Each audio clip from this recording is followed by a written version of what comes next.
when I exhausted every human channel to get out of the army, I turned to the only God in the world. And that God is my own wonderful human imagination. In 1942, in the month of December, this direction came down from Washington, D.C. Any man over 38 is eligible for discharge, providing his superior officer allows it. If his superior officer, meaning his battalion commander, disallows, there is no appeal beyond his battalion commander. You could not take it, say, to the divisional commander.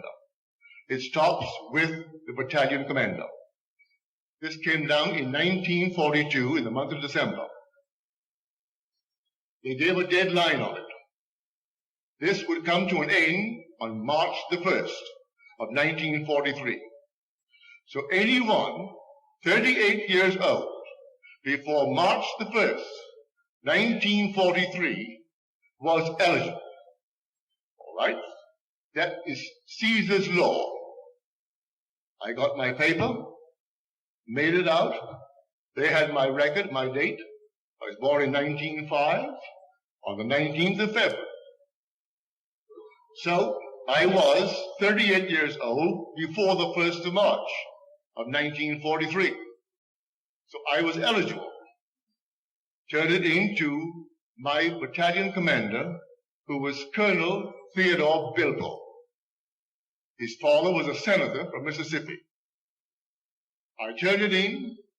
In 4 hours it came back. Disapproved. And signed the colonel's name.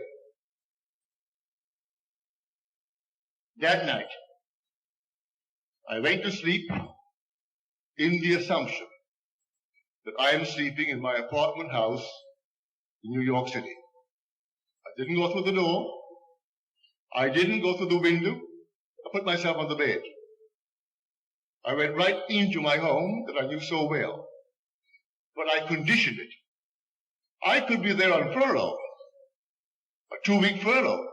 I didn't want that. I wanted to be there honorably discharged, not dishonorably, honorably discharged, and a civilian in this country.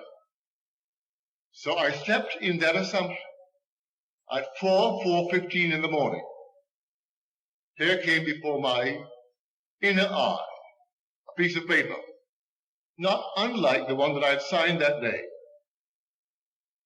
On the bottom of it was disapproved. Then came a hand from here down, holding a pen.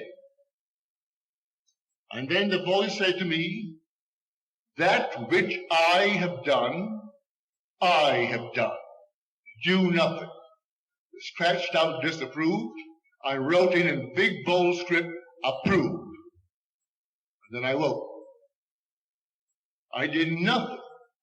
9 days later, that same colonel called me in to close the door, Goddard. Yes, sir. Did you still want to get into the army? I said, yes, sir. He said, you're the best dressed man in this country.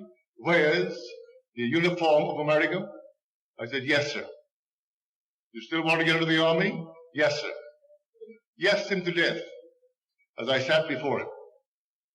He said, all right, make out another application, and you'll be out of the army today.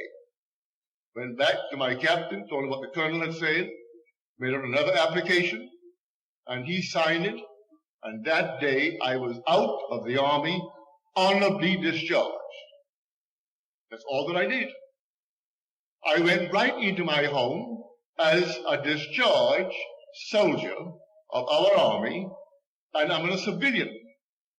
I slept that night in my home in New York City, though physically my body was in Camp Polk, Louisiana. That's how it works. There is a state. I entered the state and fertilized. No one was hurt. And the colonel, when I went through the door that evening, He came forward and said, well, good luck, Goddard. I will see you in New York City after we have won this war. I said, yes, sir. And that was it. I share this with you to tell you how it works. This is not good and that is wrong. We're living in a world of infinite possibilities.